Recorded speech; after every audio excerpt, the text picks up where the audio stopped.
mais um HQ Companhia. E hoje, o nosso primeiro programa do ano, eu já venho assim, trazendo o especial do especial. Eu comentei desse quadrinho aqui no finalzinho do ano, quando ele foi lançado, Yeshua, que é uma livre adaptação do Laudo a respeito da história de Jesus.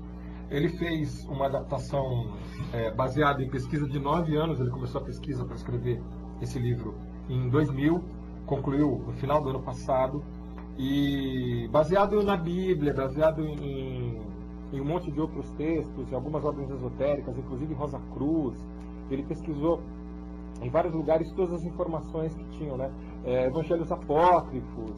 E como o assunto era bastante interessante, eu pedi para que ele viesse falar na época do lançamento, mas estava sem data, não tinha como, o calendário dele não batia com o meu, e aí a gente conversou e prometemos que seria o programa de abertura do ano, né, uma entrevista com ele falando a respeito de Yeshua. Além de ser um assunto bastante interessante, é um álbum muito bonito, muito bem feito, né? E eu estou com a honra de ter o Laudo de volta aqui no programa, agora falando de um trabalho, né, muito emblemático até, né? Eu acho que sim, não sei. Depende de quem lê isso, né? Mas ele foi feito tranquilo aí. Eu não... A princípio, quando ele foi pensado em 2000, eu não pensei muito em fazer um trabalho polêmico. Quando eu pensei em fazer a história em quadrinho, eu não pensei para esse fim, né? Criar polêmica nem nada. Não. Até porque, assim, você tem hoje em dia, já fizeram muita coisa sobre Jesus, né? Assim, sim. Jesus virou até caçador de zumbi, né? Exatamente.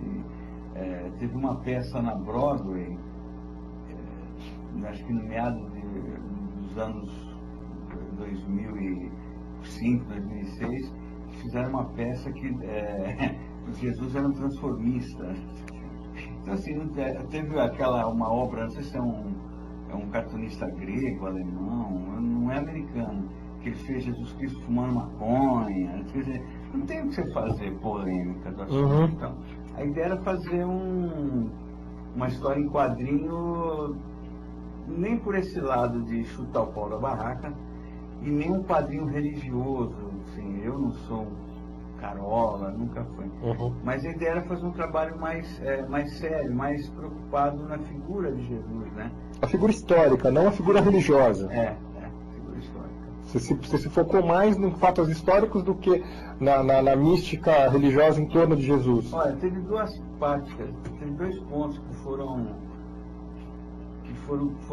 meus focos. Porque, assim, eu não quis criar, por exemplo, quando você lê o Evangelho segundo Jesus Cristo Saramago, não sei se você leu, eu li. Não, eu não consigo ler Saramago, ele é meio complicado pro meu gosto. A escrita dele. Ele faz questão de ser diferente, então... não tem como, né? Então, mas o Saramago, ele criou uma outra história de Jesus. Então aí, não falo nem a questão disso ou daquilo, ele criou uma outra história. Eu falei assim, como eu não me ponho nesses patamares, eu falei assim, não, eu quero pegar a mitologia, a história dele, a história canônica dos 4 evangelhos e mexer nisso. Só que dentro disso eu comecei a pesquisar e ver o que tem de histórico, o que não tem de histórico, o que poderia ser, o que não poderia, e aí eu dei uma peneirada, assim, entendeu? Então, por exemplo, o que é histórico? É o rei Herodes, que aí na tradução virou Hortus, né? Você colocou todos os nomes em hebraico, né? A ideia original, quando eu conversei com a Carol, que é a tradutora, era fazer em aramaico. Isso antes do meu Gibson. Você vai falar, né? Tá. Aí a Carol falou para mim, olha, Laudo, tem coisas aí que Deus, você pode escrever Adonai ou Elohim. Você não pode escrever assim o assado porque é contra a religião hebraica não permite, é ofensivo e tal. Aí eu falei, então vamos fazer em aramaico. Eu falei, olha, aramaico é uma língua sacra, você entendeu? Então, para isso não sei o quê. Aí depois de ver esse do filme do Mel Gibson, mas ele já estava fazendo isso. Por quê? Porque se o filme pode, o quadrinho não pode. Né? Tá. Mas enfim. Então, por exemplo, o Herodes, que é uma figura comprovadamente que existiu. Então, por exemplo, eu assisti uma série de filmes antigos de vida de Jesus, aqueles Reis dos Reis, aquele Zefirelli, que é muito bom, que eles põem um Herodes meio louco, sim, uma figura meio bizarra ali. Aí você estudando, você vê que ele não era nada disso, ele foi um tremendo governador. Ele fez questões de dutos d'água ali, eu não sei falar o termo certo, que os romanos já tinham feito isso. Então ele foi um governador inteligente, ele não foi uma figura insana, louca, até porque ele era um governador ali. E tem na história uma sequência que ele está conversando ali com os outros personagens, e ele está falando sobre o fungo, aliás, o fungo ali é uma criação de pombo. Então isso é um fato histórico, porque segundo o Geza Vermes, que é um historiador de Israel, ele criava pombos na casa, no palácio dele, para quando fosse alguma pessoa importante, ele fazia pombo assado. Isso para nós não tem nada, mas eu achei legal, então eu usei isso como referência. Agora, como referência, nem no livro, não pus nada. Agora, por exemplo, os magos, aliás, né, que não se tem comprovado. Exatamente. Os magos, não sabe a origem, ninguém sabe nada a respeito disso. Nem tem nada, assim, entendeu? Eu acho que eles são... Ontem eu estava até conversando com o Omar sobre isso, né, o finalista, meu parceiro, e eu acho que um evangelho cita, você entendeu? E como a igreja católica, eles não colocaram como magos, como estudantes de esoterismo, como, enfim, eles puseram como reis magos, quer dizer, ainda dão um negócio ali para não... Dá um up. Então, até na época que a gente estava trabalhando isso, o Omar, isso em 2000, o Omar falou, são os magos. Até então eles não iam entrar na história. Eu falei, cara, mas é muito presepinho, né? Mas aí me deu um estalo, porque eu falei, não, mas eu vou partir essa história para um outro caminho, você entendeu? Então vamos dar um tratamento legal, né, neles, uma coisa um pouco mais verossímil e mais charmosa ali. Então eles ficaram três estudiosos ali que sacaram alguma coisa. Que eram estudantes de astrologia, na verdade, né? E aí até foi uma coisa louca, porque até a tradutora, ela apanhou na minha mão, porque ela falou, Lauro, não tem tradução. Até aquela coisa que você falando, coisa do tradução para o hebraico, e tem a ver com o nome dos magos aí, então eu não sei direito, não lembro, é Baltazar, Gaspar e Melchior. Exatamente. Quer dizer, se pegar uma história em quadrinhos, você está dando uma levada séria, um mago, né, um estudioso das estrelas ali e tal, chamado Belchior, que gera piada, você vai imaginar o Belchior. O cantor, né? Mesmo o pai do João Batista, que na cultura popular católica é o Joaquim, e na tradução para hebraico vira Yehoahim, uma coisa assim. Então é difícil você pegar uma história... Eu gostei do nome do João Batista, o nome original dele. Yohanan? Yohanan. O João Batista é poderoso na história.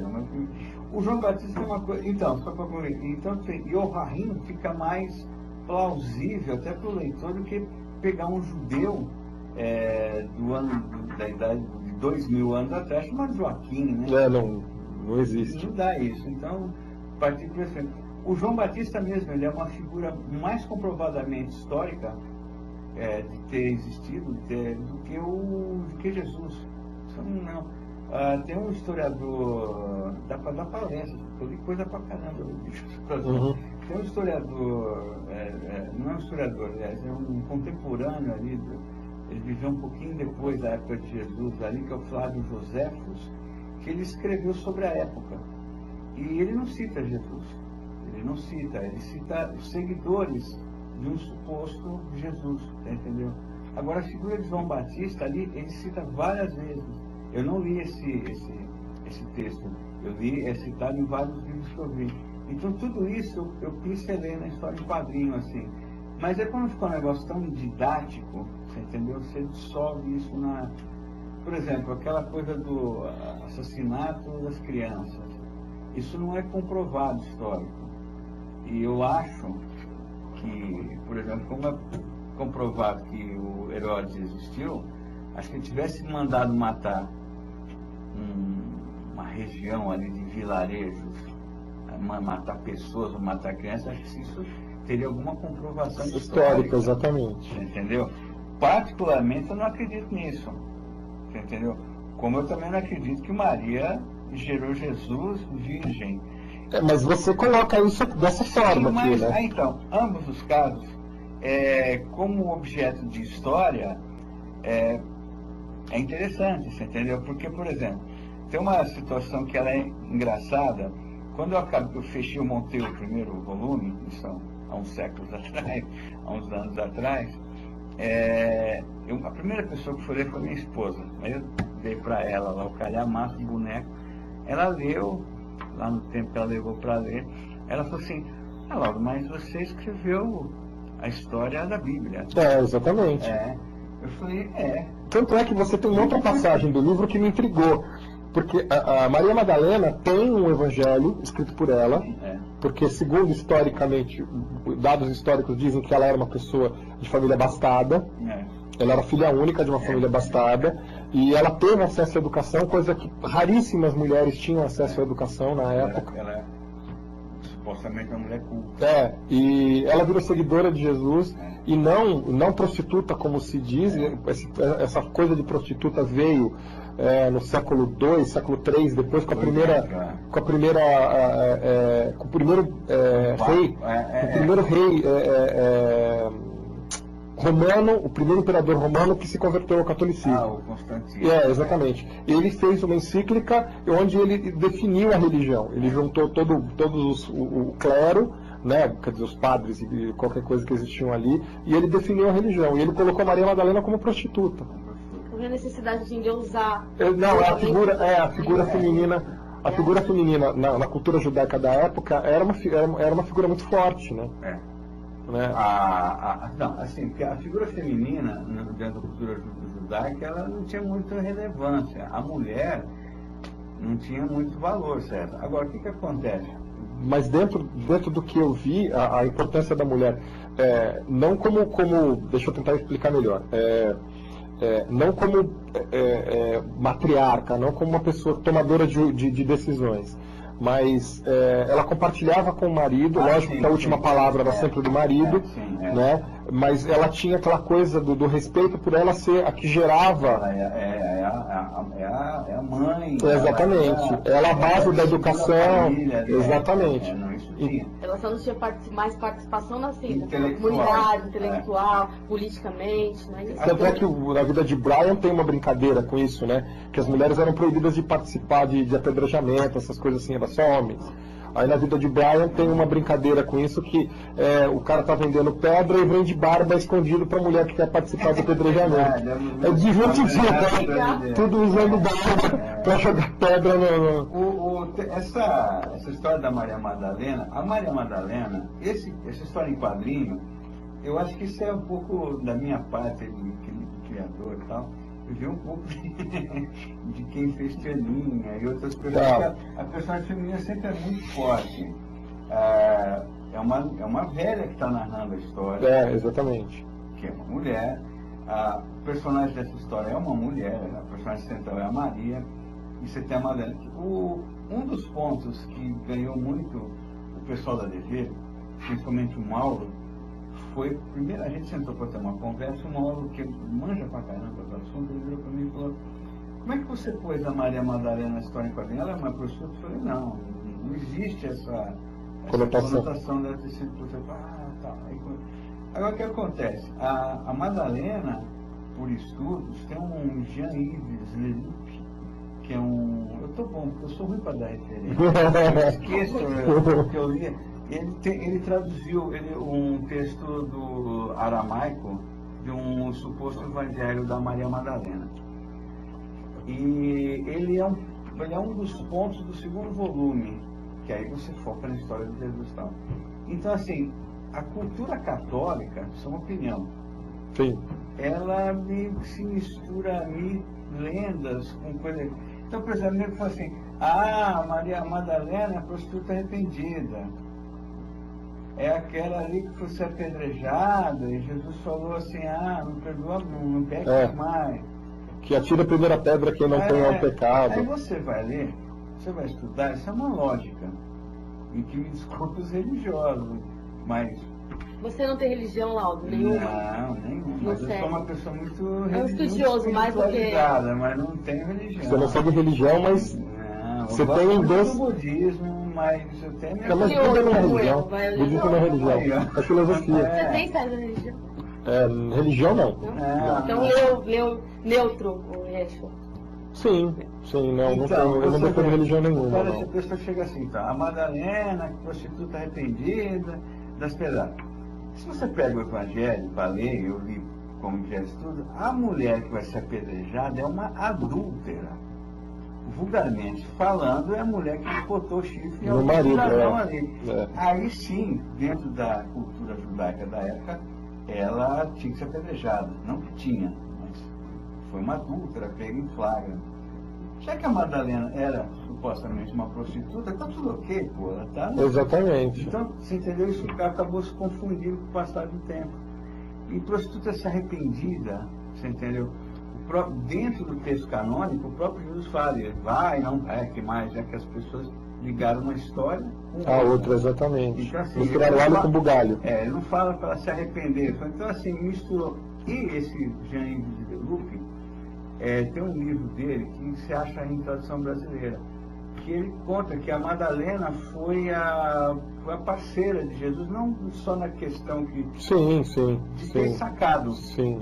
No Yeshua, ela é a pessoa que saca, a primeira pessoa que saca, que ele tem algo nele ali, entendeu? E aí, no segundo volume, ela vai atrás dele. Existe um documentário produzido pelo Discovery Channel que conta essa passagem da Maria Madalena como uma pessoa, eu não sei no que eles se basearam, mas é um documentário que eu cheguei a ver umas 2 vezes já. Eles pegam a origem da Maria Madalena, porque eles conseguiram descobrir o verdadeiro nome dela e foram atrás. Magdala, não é? E aí eles vão voltando, descobrem que ela é de uma família judaica, mas uma família poderosa, uma família com dinheiro e poder, mesmo sendo dominado pelos romanos. Eles tinham um status muito grande, e ela estudou, ela, se não me engano, filha única, e ela estudou, ela teve acesso à cultura, a letras e tudo, e ela vira seguidora de Jesus. E ela, por ser uma pessoa instruída, ela acaba, esse povo mais simples que vai acompanhar Jesus, ela vira a grande pastora, né? Colocar isso entre aspas, ela vira a grande pastora, passando a mensagem de Jesus. Ela cria como o protestante fala, né? Cria os rebanhos. E ela é uma das pessoas que ministra a palavra de Jesus. Por uma situação, aí é uma questão de você até pegar um estudioso, por alguma questão machista, né? Exato, exatamente. Ela acabou virando uma prostituta. Exatamente. Que é uma coisa que veio do Constantine, né?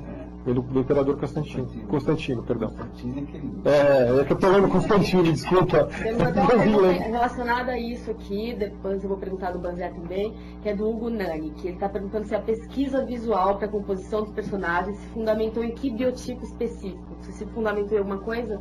Estão perguntando aqui o Banzé, o Edu, daí depois eu vou juntando. A Maria, mas isso não é nada assim, uma luz sim. A Maria eu sonhei. Inspiração divina. Não é inspiração divina, não. Toda pessoa, por que não? Eu sonhei com uma menina. Eu sei que eu estava vendo um filme de Jesus e na época eu estava pesquisando, sonhei com essa cara, acordei e fui para a prancheta de desenho. Mas não é expressão divina, isso conversa com a dormir. A inspiração não é divina, né? Sim, exatamente. O Jesus foi um caso complicado. Eu fiquei 1 ano e meio desenhando, quase 2 anos desenhando a parte que é quase todo o livro, que é a da história do nascimento. Nesse meio tempo eu fiquei rabiscando um monte de cara de Jesus. Aí eu cheguei à conclusão que essa questão não é nem do loiro de olho azul. Não, que é engraçado, porque a imagem que venderam para muita gente de Jesus é um cara de cabelo loiro, não, mas cabelo escuro, de olho azul e alto. Barba, Né? E é engraçado, porque o povo daquela região é baixinho, é pele bem morena, Que é legal no quadrinho que você fez em preto e branco, porque dá abertura para a interpretação pessoal dessa. Teve dois casos. Então, mais... aí eu cheguei na cara do Jesus, eu fiz uma penca, eu devo ter feito uns 200 desenhos assim na cara de Jesus, que depois eu fui usando de figurante e tal. Aí eu lembrei de um filme e falei, bom, vai estar difícil eu sair dessa coisa do homem de barba e cabelo comprido. Isso está enraizado. Eu fiz estudos para saber da onde vem essa cara. Você entendeu? Da onde essa cara... Que é bem europeia isso. A cara de Jesus, ela tem uma fonte de origem que remete até essa história do Santo Sudário. Você entendeu? Mas aí quando ela vem para a Europa, ele fica loiro. Ele toma um banho, fica loiro. A Virgem Maria fica loira, você entendeu? Ela deixa de ser uma menina, enfim. Eu lembrei de um filme do Pasolini, que eu sou muito fã do Pasolini. Nossa senhora, você também gosta de umas coisas pesadas. Não, mas, por exemplo, o Saló eu não gosto. Saló. Mas eu tenho um filme dele que é o próprio Evangelho, segundo São Mateus, que eu gosto muito desse filme. E ali, aquela cara ali do ator ali, eu falei, isso é legal. Só que assim, não é o que eu desenhei também. E aí... Mas o que você usou como base? Como base. Mas, por exemplo, a Júlia Barani, que prefaciou o livro, eu mostrei para ela o estudo. Na época eu falei, dona Júlia, esse aqui vai ser o Jesus. E ela estranhou, e a gente até depois conversou, porque o Jesus ele tinha um nariz muito adunco, ele pontudo. E na história em quadrinhos ele falou assim, Laura, ele remete a um... Você já fez estudo de narizes em desenho? Ela perguntou para mim, eu falei, alguma coisa eu sei.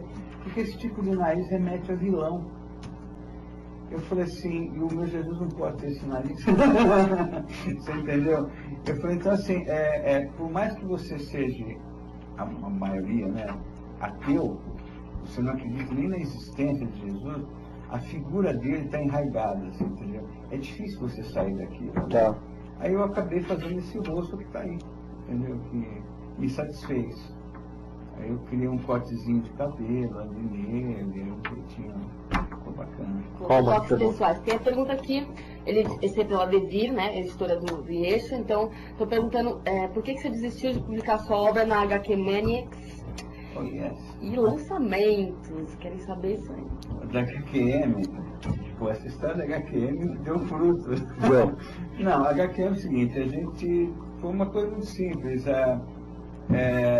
Por alguma situação que fugiu ao controle nosso, meu da HQM ali, a gente perdeu o contato. A gente teve o Carlos, esse quadrinho, ele não foi só, porque assim, a HQM foi um caso, o pessoal da HQM, o Carlos, lá, não lembro o nome dos outros meninos. Lá, o Carlos, o Léo...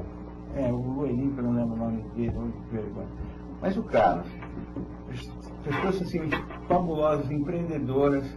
O Carlos sempre quis publicar o Eixo. Não é? Por um acaso ali, por uma questão, quando eles divulgaram aquela lista enorme, em 2008, de títulos que eles publicaram, estava o Eixo no meio. Você vê, eles não puseram nenhum Necronauta, que acabou saindo do Nestável Tava. O que acontece? Por alguma falta de comunicação, a gente ficou muito tempo sem se falar, você entendeu?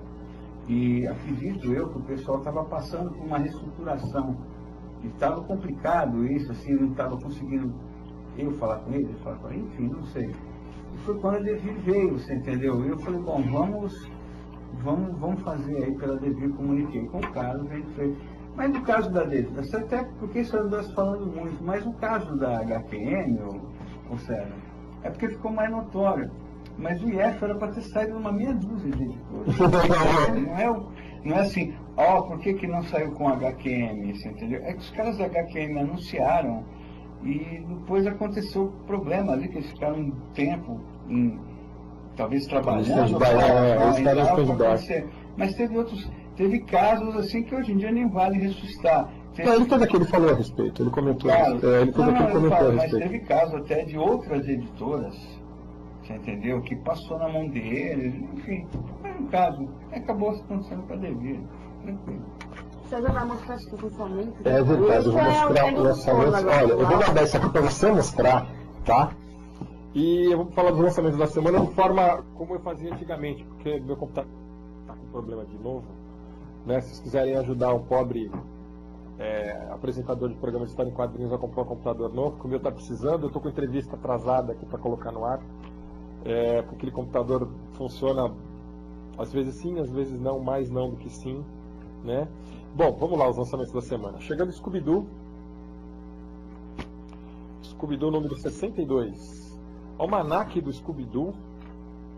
Esse almanac está muito legal, gente. Os roteiros desse material aqui tá muito parecido com o roteiro do desenho animado. É muito bem feito as histórias, viu? Vale a pena. Eu andei lendo algumas historinhas desses quadrinhos, tá bem legal. Principalmente os almanacs são bem interessantes. Chegando ao almanac da Magali. Isso aqui vou deixar por último. E uma aventura no Parque da Mônica. E os destaques disso daqui vai para Mônica. Olha que legal. Mônica em espanhol. Né? E a mesma revistinha em inglês. Isso aqui é legal para você treinar o seu inglês. É isso mesmo. Né? É muito legal para você treinar o seu inglês. E treinar o seu espanhol, não? Por que não, né? E da Marvel vem Avante Vingadores.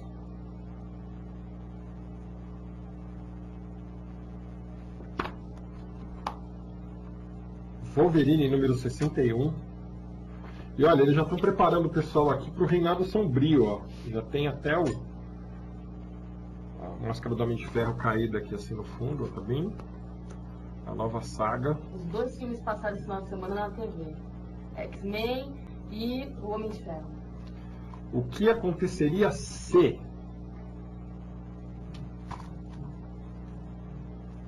Funeral para um Herói. E olha, o legal é que vem parte de um baralho aqui, ó. Marvel Especial número 16.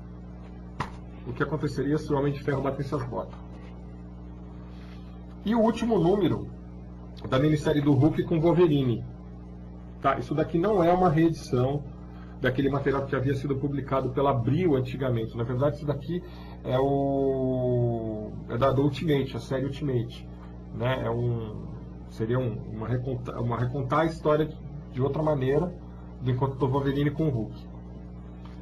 E Trindade, que é o número 5, Trindade, que é o Homem-Aranha. Oh, meu Deus, o Batman, o Super-Homem e o Batman, o Super-Homem e a Mulher Maravilha. Número 5.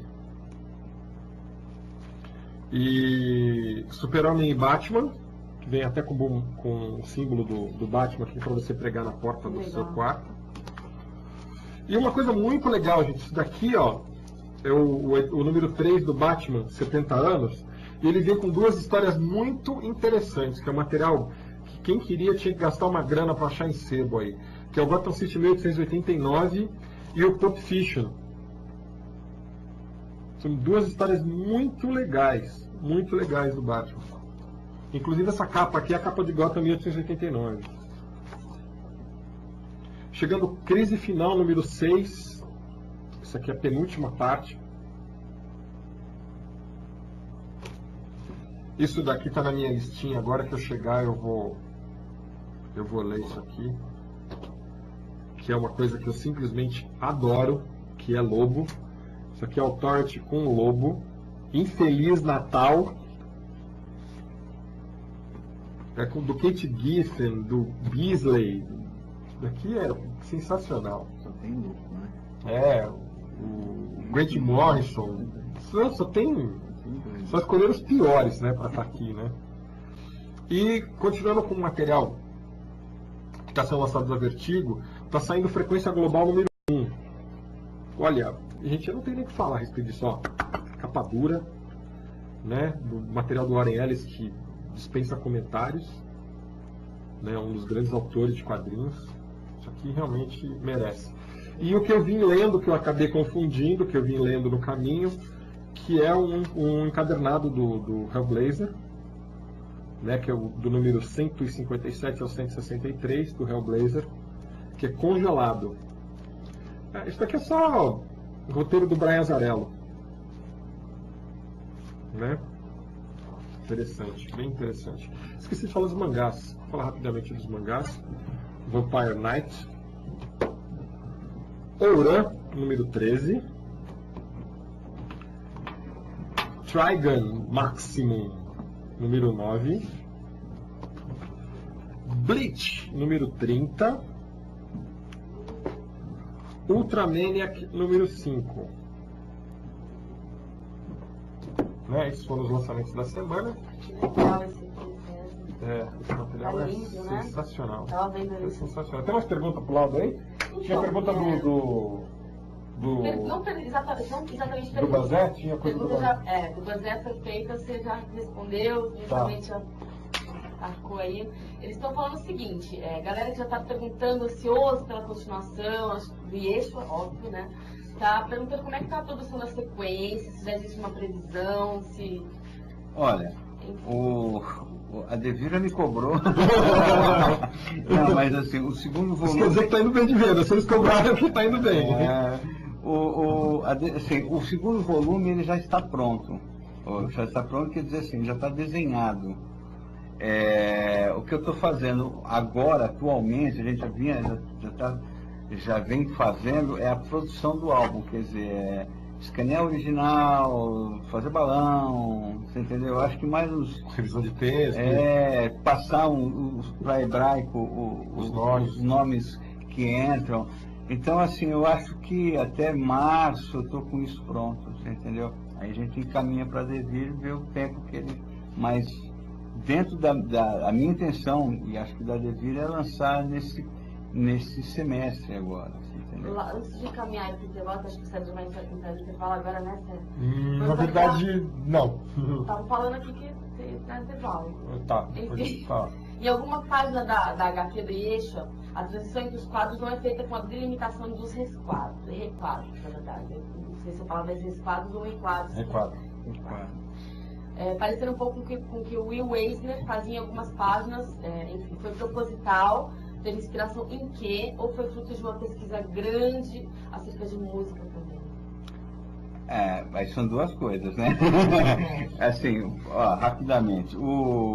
A questão do quadro, no pós-fácil do Yeshua eu explico que quando eu fiz os Subversivos, o companheiro germano com o André Diniz, eu vinha de um traço mais realista. E eu estava meio com um saco cheio de tentar fazer traço realista, e eu queria fazer uma coisa mais solta, você entendeu? Foi nessa época que eu fui ler o Contrato com Deus. Eu não é uma coisa assim, vou fazer igual, mas assim, eu vou soltar franga ali no quadrinho, sem ter que me limitar em quadros, você entendeu? Tanto que a medida do original... Não foi proposital. Não. O original é grande, o Omar que está escaneando, isso é de pena, você entendeu? Eu fiz um negócio solto. Agora, o negócio de música, com o passar do tempo, eu comecei a pincelar coisas de música da Palestina, músicas do Oriente Médio, e eu desenhei ouvindo isso. Isso ajuda muito para dar o clima. Fiz com música de meditação aí, você entendeu? Que dá um clima legal aí para desenhar, ajuda. Isso depende de cada um. O Omar finalizou isso estando rock. Eu com certeza estaria ouvindo heavy metal. Uma outra coisa que pouca gente está sabendo agora, o Laudo, ele está virando um Will 2, né? Ele está virando extremamente prolixo no seu trabalho. Ele lançou Yeshua em dezembro. Aí ele me veio com História do Brasil, que está saindo agora. Chega quando? Essa semana, né? Deve chegar essa semana, se não vier as bancas. Dia 16 nós vamos fazer um lançamento na antiga Gibiteca em Fio, lá na Mariana. Vai ter um evento lá grande, vai participar o Paulo Ramos, o Sparca e tal. E a gente vai fazer o lançamento lá. Então, e aí, né, ele está vindo com outro trabalho que ele participou também, que é o Mula Sem Cabeça, que a gente vai falar dele a semana que vem. Mistério da Mula Sem Cabeça. O Mistério da Mula Sem Cabeça, que ele participa. E tem um outro projeto seu que tá para sair aí também rapidinho, né? Eu? Qual? Você tava com outro projeto. Não? Não, César. Não sei falar pra você, nem eu sei. Então, aqui andaram me contando aí algumas coisas que você tava com outro projeto. Não. Ele tá escondendo o ouro, gente, olha. Cara mesmo. Ele tá escondendo o ouro, ele não pode contar. Escondi tanto que eu escondi de mim. Tá. Não. Esse ano, a princípio, Tem umas coisas assim meio conversadas, né? Mas a princípio é acabar o terceiro volume do Yeshua, você entendeu? Já no terceiro volume. E a obra foi pensada para ser três volumes? César, o trabalho, quando em 2000, 2002, 2003, eu pensei num volume só. Ia ficar Mas na época não se tinha essas coisas, não é que não se tinha. Quando que você achava que ia publicar no Brasil um negócio tipo Retalhos, o do Umbigo Sem Fundo, exatamente. Aí eu falei, bom, não dá, né? Eu publicar o Yeshua com 500, 400, 500 partes. Então eu quebrei ele em 3 partes. Nem adaptei nada. Eu peguei ali, dividi de uma maneira, você entendeu? A obra da Papicaria com quantas páginas? Quase 400, 450 páginas. Porque, assim, eu não me prendi, por exemplo, o trabalho que na História do Brasil aqui, ele tem um roteiro definido para tantas páginas. Esse aí eu fui fazendo, fui desenhando conforme a narrativa me pedia, você entendeu? Então tem quadros aí que as sequências, você lê, elas vão dançando ali, você vai entrando, então ele é mais solto. A princípio, esse terceiro volume ele é pensado para 120 páginas. Deve estourar um pouco, deve dar umas 130. Que faixa etária você recomenda, Lauro? A partir de que faixa etária você recomenda a leitura do nenhuma? César também que já leu? Não tem nada assim de... Foi o que ele falou. Ele criou uma história que você que é religioso vai ler, não vai se sentir ofendido, tá? Em nenhum momento, não foi esse o objetivo dele de forma alguma. Então você que é católico ou protestante, né, que segue, ou até espírita que também segue a doutrina cristã, em nenhum momento você vai se sentir ofendido. Tá? Não tem nada, ele não quis causar polêmica. E para você que não é que nem ele, que é o caso dele, que não é pessoa religiosa, que é o meu caso também, eu tenho uma visão diferente de Deus, de qualquer religião. Eu tenho um Deus meu. Né? Eu não sigo filosofia religiosa nenhuma. É como diz o Orkut, tem isso, a religiosidade independentemente da religião. Exatamente. E aí vale a pena você ler para conhecer. Né? Ele colocou a coisa de forma extremamente poética, eu achei sensacional. Quando eu li isso aqui, eu falei assim, agora mais do que nunca eu quero ele no programa, porque é uma coisa muito legal. Porque hoje o próprio... o autor americano que fez o Gênesis, o Crombie, ele criou uma versão do Evangelho também muito comportadinha. Para quem conhece o Crombie, acha aquilo muito estranho. Né? Ele criou um negócio bem dentro dos dogmas religiosos e tudo. Né? Então há um respeito muito grande com a religião, apesar dessas coisas bizarras que se fizeram Jesus tomando maconha, né? Que eu acho assim, por mais que você não acredite, respeite. César, tem uma coisa que eu parti desse princípio. Eu acho que a figura de Jesus existiu. Entendeu? Mas assim, eu não há por que eu debochar de uma ideia. Sim. Porque a ideia... como você falou mesmo, Lauro, a polêmica já está tão instalada, já tem polemizado tanto, né? Para que mais um, né? Não, assim, a ideia de Jesus, ou a ideia que ele passava, isso não é nem papo careta. Ninguém quer desgraça, você entendeu? A gente já vive, não é? Exatamente. Ninguém quer morrer, ninguém quer ir pro inferno, ninguém quer uma guerra, você entendeu? Então, assim, a ideia, ela é boa. Então, eu trabalhei dentro desse princípio, quer dizer... Fértil, né? Você entendeu? Então, poderia ser Buda, poderia ser qualquer outro. Foi o Chico Xavier, sabe? Qualquer avatar. Qualquer avatar. Menos esse daí, o azul. Não, é verdade.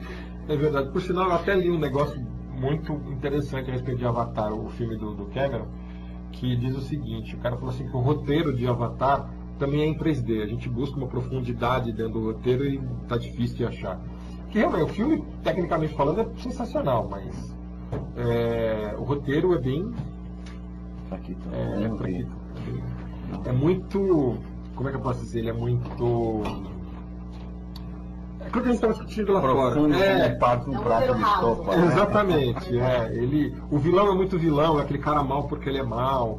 O mocinho é uma Madalena arrependida, aquele cara que vai fazer um negócio errado, depois se arrepende. Parece filme da Disney, roteiro da Disney, aquela coisa Disney para criança. Verdade, né? Extremamente. É cheio de clichêzão, roteiro bem...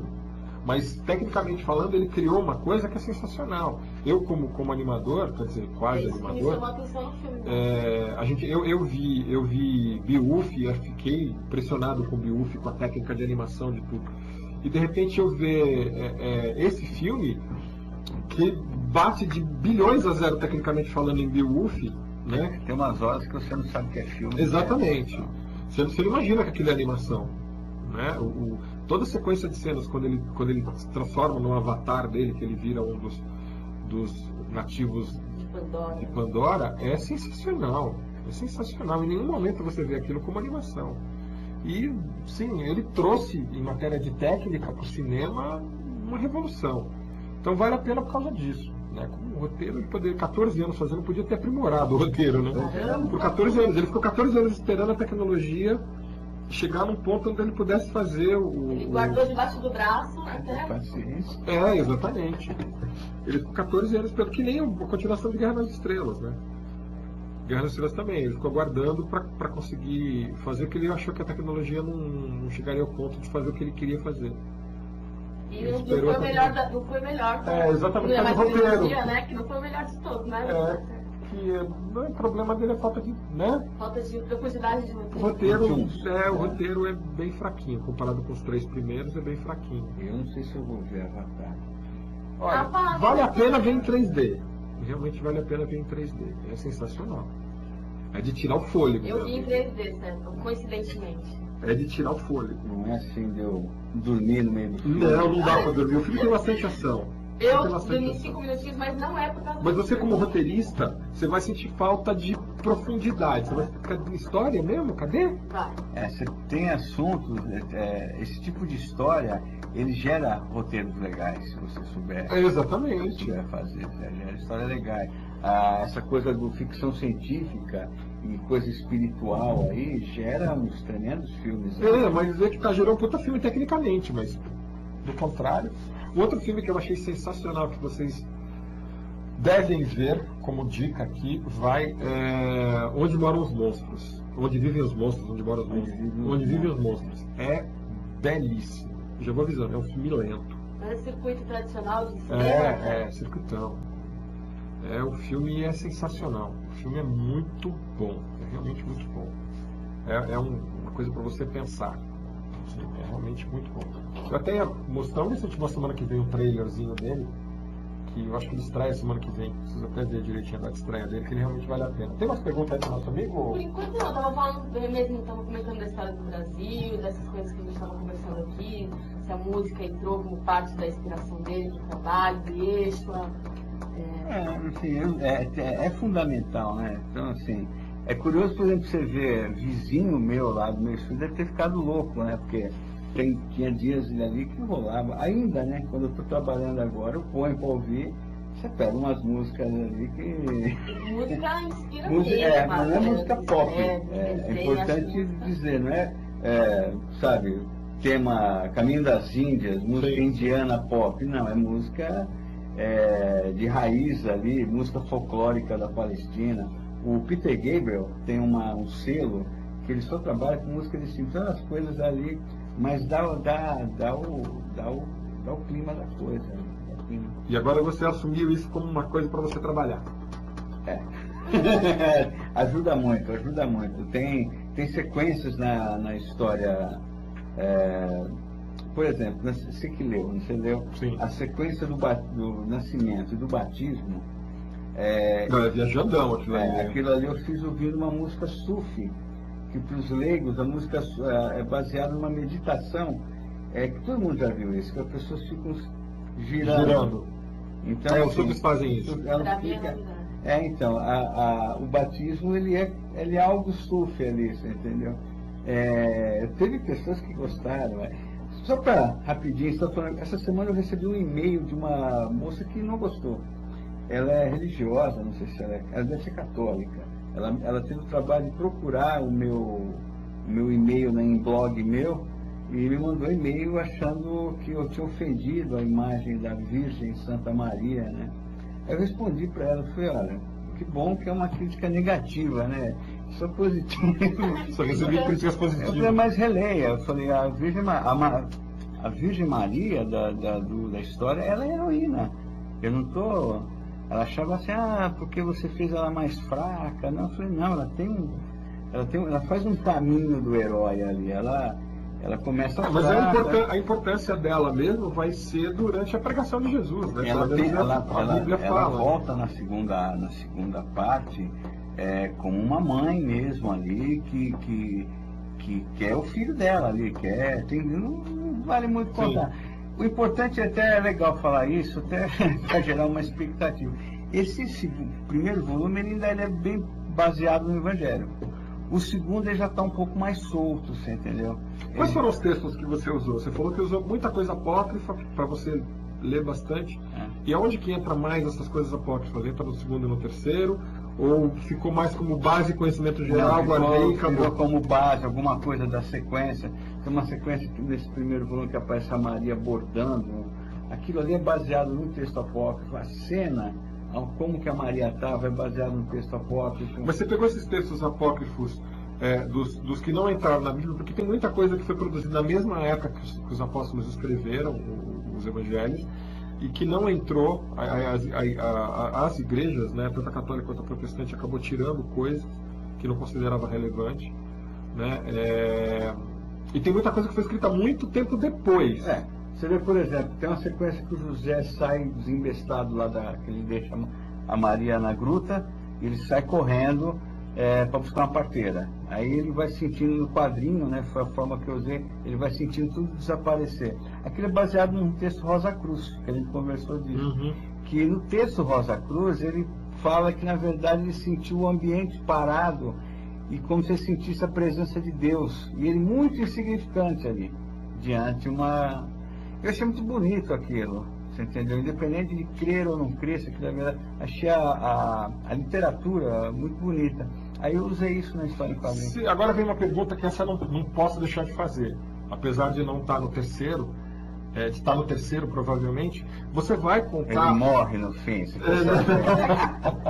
Você vai contar a experiência de aprendizado de Jesus, porque ele prega, a primeira aparição dele, ele prega até os 12 anos, ele aparece pregando no templo a primeira vez, depois ele desaparece e volta com 30. E tem esse período, você vai contar esse período? César, você não vai entrar em detalhes? Porque aí é tudo apócrifo, né? O Sidney Guzman, ele fez uma resenha que até comenta isso. Que assim, tem muita coisa nesse período de fuga do Egito, aí, que é a suposta fuga do Egito, que ele, assim que ele nasceu até os 33 anos, você tem um monte de coisa.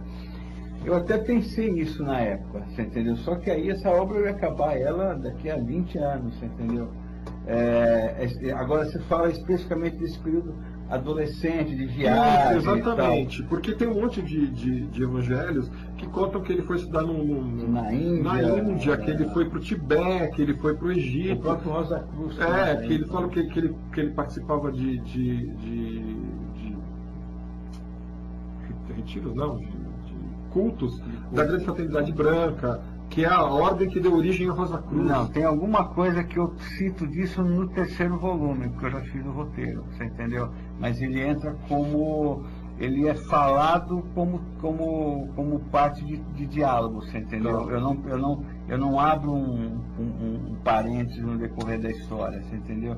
Porque a história de Jesus, ela tem muita coisa, você entendeu? É muita coisa, ficou uma obra muito grande.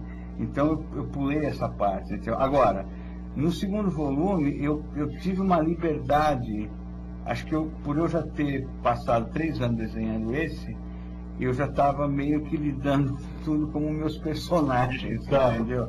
E aí na segunda história, no segundo volume, ele trabalha com coisas sobre... há um raciocínio sobre Jesus andou sobre as águas, Jesus multiplicou os pães, que até inicialmente eu falei, eu não vou pôr isso porque esse teatro, você entendeu? Isso não é real, isso é Jesus super-homem, você entendeu? Eu estou preocupado com uma outra coisa. Mas aí eu achei um caminho legal, que eu falei, mas dá para trabalhar de uma maneira que ela vai ficar interessante para o leitor, mas ela foge dessa coisa, porque aí... Os milagres e coisas assim, você pulou essa parte. eu dei uma outra, eu não vou entregar Foi o aquilo ouro. que você falou, você criou uma história mais humana, você tirou a coisa Há religiosa. um entendimento, você entendeu? Não existe isso como fato na história, mas a situação acontece dentro de um parâmetro. Mas não há esse Jesus exibicionista. Tá. Os caras estão lá em alto mar, aquela tremenda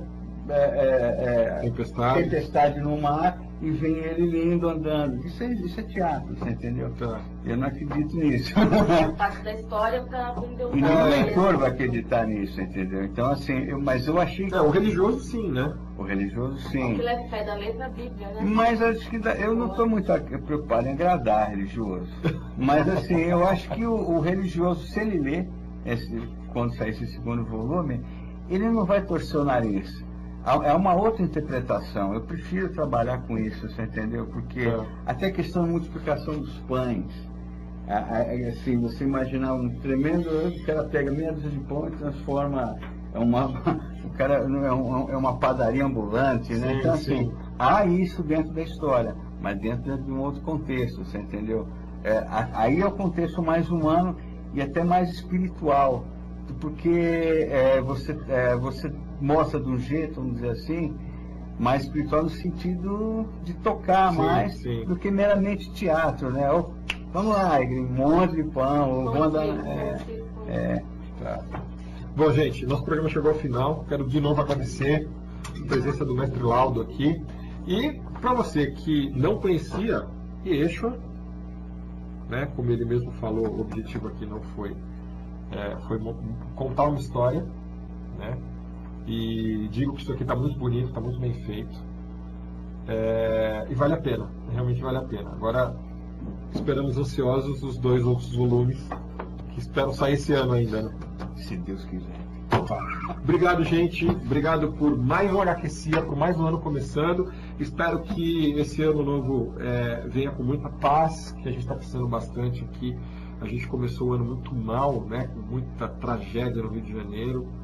E espero que esse ano venha com muita coisa boa, né? Que a gente tenha sempre notícias interessantes para dar aqui. Apesar do objetivo do programa não ser esse, mas a gente também fica preocupado com o que acontece ao nosso redor. Então, que essas tragédias, lamentavelmente a gente não tem como apagar, mas né, a gente pode lamentar, e quem reza, por favor, né, o faça, porque é sempre bom para o espírito, para a alma. E é isso aí, a gente volta com força total esse ano, com muita coisa legal, e esperamos trazer cada vez coisa nova, coisa legal, autores assim, né, corajosos, que venham com uma visão diferente da coisa, sem causar polêmica, que de polêmica nós já estamos cheios, né? Chega. Então obrigado, gente, obrigado, Camilinha. Obrigada, César, obrigada, Laudo. E a semana que vem a gente está de volta, vocês ficam com programação. Tchau!